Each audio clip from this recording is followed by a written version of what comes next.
반갑습니다. 4월 20일 주일 큐티 스케치 시간입니다. 오늘 본문은 마가복음 16장 1절로 8절까지의 말씀입니다. 오늘 본문은 이렇게 시작합니다. 안식일이 지남에 막달라 마리아와 야고보의 어머니 마리아와 또 살로메가 가서 예수께 바르기 위하여 향품을 사다 두었다가 안식 후 첫날 매우 일찍이 해돋을 때에 그 무덤으로 가며 서로 말하되 누가 우리를 위하여 무덤 문에서 돌을 굴려 주리요 하더니 눈을 들어 본즉 벌써 돌이 굴려져 있는데 그 돌이 심히 크더라. 무덤에 들어가서 흰옷을 입은 한 청년이 우편에 앉은 것을 보고 놀라매 청년이 이르되 놀라지 말라. 너희가 십자가에 못 박히신 나사렛 예수를 찾는구나. 그가 살아나셨고 여기 계시지 아니하니라. 보라, 그를 두었던 곳이니라. 가서 그의 제자들과 베드로에게 이르기를 예수께서 너희보다 먼저 갈릴리로 가시나니 전에 너희에게 말씀하신 대로 너희가 거기서 배우리라 하라 하는지라. 여자들이 몹시 놀라 떨며 나와 무덤에서 도망하고 무서워하여 아무에게 아무 말도 하지 못하더라. 오늘 본문은 마가복음의 부활 사건의 소개되는 본문입니다. 우리 개역개정 성경을 보면 이 8절 이후 9절부터 20절까지가 나와 있는데 거기에는 이렇게 괄호를 쳐놨습니다. 이 괄호를 쳐놨다는 건 뭐냐 하면요, 이 마가복음의 사본들이 여러 개 있는데 그 중에 가장 오래되고 짧고 권위 있는 그런 성경을 성경 사본을 우리가 채택을 합니다. 그래서 굉장히 권위 있는 이제 사본들을 우리가 이제 채택을 해서 보게 되는데요. 더 오래된 사본들에는, 그리고 권위 있는 또 사본들 중에는 9절부터 20절까지는 없는 것들이 또 많아요. 그래서 이제 신학이 발전한다는 것은 특별히 우리나라의 번역서가 괄호를 치면서 어떤 책에는 있고 어떤 사본에는 없는데, 신학이 발전하면서 학자들이 연구하면서 이것은 원래 원본에는 없었던 내용이 아닐 수 있다 하고 괄호를 친 거예요. 그러니까 우리가 이렇게 생각해야 되죠. 하나님의 말씀은 1.1획도 변화가 없고 하나님의 말씀은 틀린 게 없고요. 그런데 그 원본은 지금 남아있지 않고 신앙의 공동체가 그것을 필사해서 가지고 있다 보니 사본들이 있고, 그 사본들에는 그 공동체 나름대로 사람들에게 다 해석을 하고 적용을 하기 위해서 좀 더 나중에 그 신앙 고백적 응답으로 그렇게 이제 소개되는 사본들이 있었던 것 같아요. 그러니까 어쨌든 중요한 것은 사본들이 차이가 있어서 어떤 것이 더 원본에 가까운 거를 고민하면서 이제 선택을 하는 건데요. 그래서 이제 가로를 쳐놨다 이 말이죠. 근데 이제 신학이 발전하면서 마가의 신학과 마가의 어떤 문체 이런 것을 보면 9절부터 20절까지는 큰 차이가 난다는 거예요. 그래서 이 정경으로 이 마가복음, 우리가 이 성경을 하나님의 말씀으로 다 받고, 또 특별히 우리나라 성경이 들어올 때 채택한 이 괄호 부분까지 이렇게 넣어서 어떤 사본에는 없지만 이 내용이 들어가는 것이 의미 있겠다고 여러 학자들과 목사님들과 우리 믿음의 참 아름다운 선배들이 이것을 이제 채택했어요. 그래서 이제 이 모든 게 하나님의 말씀입니다. 그러나 이게 마가의 신학과 마가의 의도와 메시지는 오히려 8절까지가 아닐까 하면서, 그러나 우리의 신앙의 믿음의 선배들의 그런 귀한 선택을 존중하면서도 마가가 8절까지 썼다고 보는 것이 더 좋지 않을까 하면서 우리 교단, 저는 장로교입니다. 우리가 장로교죠. 예수사랑교회가 장로교고, 장로교에서도 그렇게 가르치고 믿고 있어요. 그럼에도 불구하고 8절까지를 또 더 순수하게 또 보면서 이 모든 것을 20절까지를 우리가 뭐 배척하거나 이제는 치부해야 되거나 이런 의미가 아니라 여전히 존중하고 그렇게 했을 때 오히려 더 깔끔하게 해석해 들어가는 부분이 분명히 있어요. 그러나 그것을 뺀다 할지라도 특별히 의미에는 문제가 없는 거라는 거죠. 근데 이 마가복음 16장 1절부터 8절까지로 만약에 마무리를 한다면 굉장히 좀 내용이 이상해요. 왜 이상하냐 하면 이렇습니다. 예수님이 실제로 부활하신 모습을 드러내주지가 않아요. 마가복음에 만약에 8절까지 마쳤다면 예수님이 등장해서 무슨 말을 하거나 이런 게 없어요. 특별히 오늘 이 예수님의 부활을 아무도 목격하지 못한 걸로 지금 끝나고 있어요. 그런데 여자들이 무덤에 갔다가 빈 무덤을 보았고 그곳에 있는 청년, 이제 천사죠. 그 청년의 이야기를 듣습니다. 그 천사의 이야기를 듣습니다. 살아났다고. 예수님 살아났고 전에 말씀하신 대로 갈릴리에서 뵙겠다고 말씀하시니 너희는 제자들에게 가서 베드로에게 가서 이야기를 하라. 다른 복음서에는 그렇게 여인들이 가서 찾아가서 이야기하는 내용이 나오고 오늘 마가복음 9절 이하에도 나옵니다. 그런데 만약에 권위 있는 그런 사본들, 오래된 사본들이 말하는 8절까지로만 더 순수하게 마가가 기록한 성경이라면 뭐가 가장 힘든 해석인고 하니 이렇게 한글로 봤을 때 뭐가 힘든 해석인가 하면 여인들에게 두려움이 생겼다는 거예요. 몹시 놀라 떨었다. 이것은 예수님이 진짜 부활했나? 누가 실제로 훔쳐간 건 아닌가? 그래서 못 믿는 그런 몹시 놀람으로 우리가 해석이 될 수 있어요. 그리고 예수님의 시체가 없어져서 막 떨고 있는 거. 그래서 무덤에서 날 살려라 하고 도망가는 모습.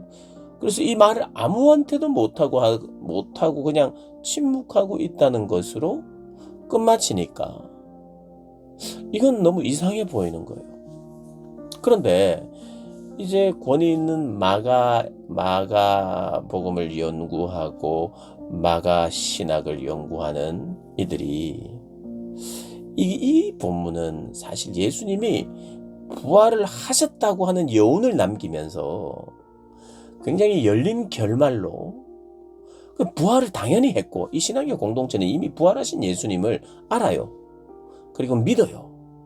그리고 그 사건이 어떻게 일어났는지를 다시 한번 말하는데 여자들이 몹시 놀라고 떨었다. 이 말은요.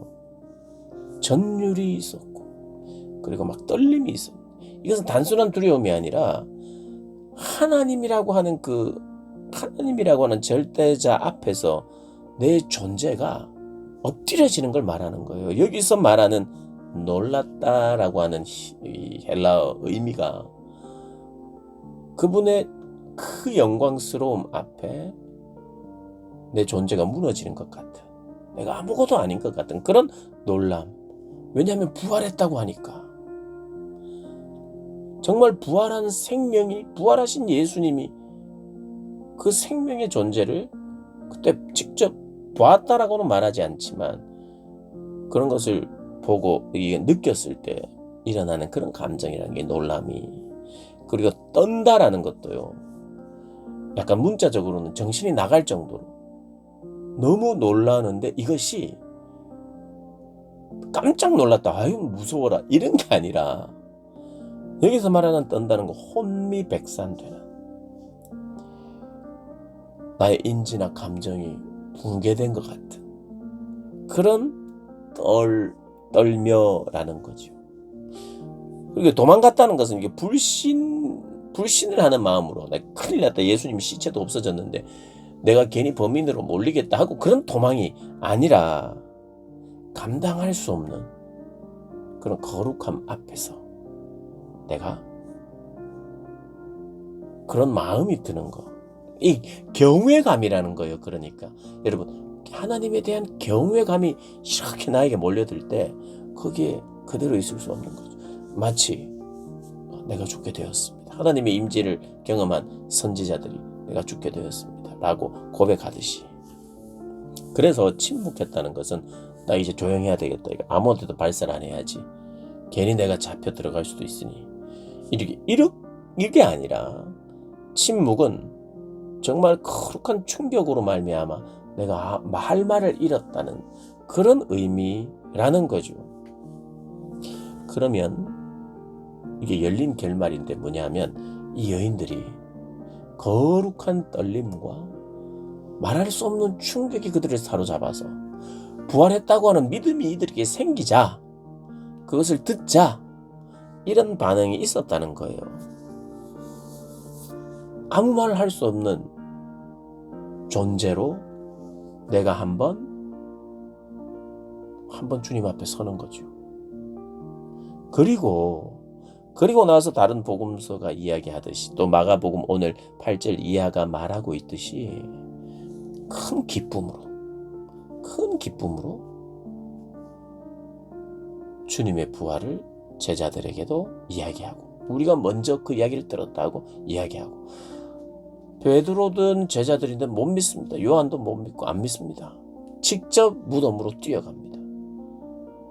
그리고 없는 걸 확인해요. 그리고 그들도 빨리 나옵니다. 이 열린 결말이라는 게 무슨 의미냐면, 내가 하나님의 임재를 경험하면서 내 존재가 무너뜨려지면서 예수 생명에 대한 인식을 가지고 내가 한번 그 주님 앞에 말을 잃은 그런 거룩한 떨림이 일어나는, 부활을 맞닥뜨릴 때 이런 반응이 있다는 것을 마가복음을 통해서 더 드러내고 있는. 그래서 이 8절이 두려움이고 믿음 없음이고 불순종의 어떤 것처럼 보이다 보니 9절 10절 쭉 이어야만 된다고 생각하는 그 후대의 어떤 공동체들 속에서 있었던 그런 내용이 아닐까. 그 뒤쪽 내용을 다 읽어보면 이 여인들이 불완전한 그런 모습으로, 그러나 나중에는 깨닫게 되고 확신하게 되는 것으로, 그렇게 이게 장단점이 있는 거예요. 오늘 이 큐티 스케치를 들으시는 분들이 아마 좀 헷갈릴 수도 있고, 이게 지금 무슨 말인가 이렇게 생각할 수도 있는데요. 어떤 하나님의 말씀, 성경의 무호성을 훼손하거나 그렇진 않고, 사본들이 많이 몇 가지 사본들이 존재한다는 건 사실이거든요. 그럼 어떤 성경이 진짜 성경이냐를 사람들이 생각할 수밖에 없고, 그러나 어떤 성경이 더 진짜에 가까운지를 신학은 발달하면서 연구하면서 체계를 잡거든요. 그래서 신학은요, 항상 반성이 있습니다. 신학은 다 잘 되고 더 잘 되고 더 잘 되고 더 잘 되는 게 신학이 아니라, 신학은 잘 되다가도 나중에 보니까 우리가 놓친 것이 있었구나 하고, 그렇게 하면서 보완하고, 그렇게 하면서 신학이 발전하는 거예요. 그러니까 내가 10년, 20년, 30년 전에 생각했던 것이 나중에 신학이 발전하고, 또 이 신학이 발전한다는 것은 그냥 펜대를 굴리고 머리만 돌린다는 뜻이 아니라, 더 예전 그 역사를 살피고, 더 언어를 살피고, 더 성경 전체가 말하고 있는 것과 더 부합하고 있는지, 마가라고 하는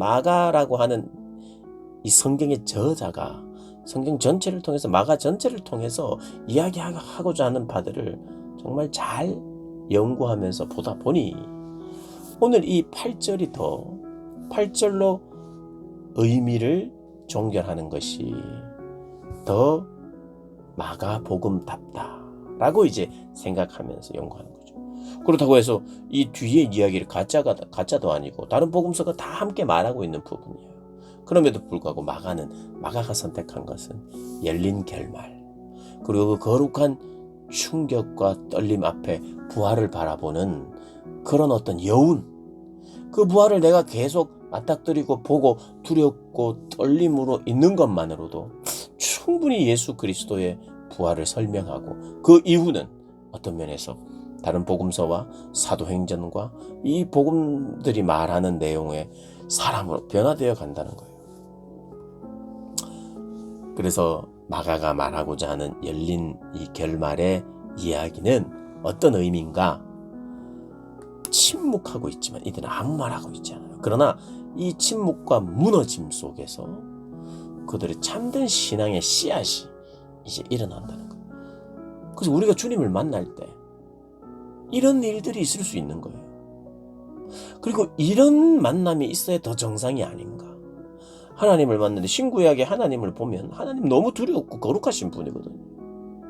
근데 그 하나님께 내가 기도하고 하나님을 찾는다고 그냥 마냥 좋게 하나님이었군요 하면서 막 반가워하고, 이런 만남은 성경에는 없어요. 그분의 거룩하심 앞에 완전히 엎드려지고 부복하고, 구약시대에는 막 죽게 되었다 그러고, 신약시대도 마찬가지입니다. 하나님의 그 말할 수 없는 사랑 앞에 그냥 내 존재가 죽은 것 같은 존재가 되는 이런 경험들이, 물론 모든 사람이 똑같이 하는 경험은 아니지만 성경이 지지하는 하나님과의 만남의 경험이거든. 그 마가는 그 두렵고 떨림에 대한 그것을 부각하고 그 부활의 영광을 우리에게 드러내는, 그러나 거기에서부터 바로 어떻게 보면 내 존재가 무너지고 내가 아무 말도 할 수 없을 만큼 그 영광을 바라보는 그곳에서 참된 신앙이 자란다고 하는, 참된 신앙이 부활한다고 하는 그런 메시지를 던지고 있는 거죠. 그 영광 앞에 우리가 머물고 그 영광을 경험하는 이 부활절 되시길 주님의 이름으로 축복합니다.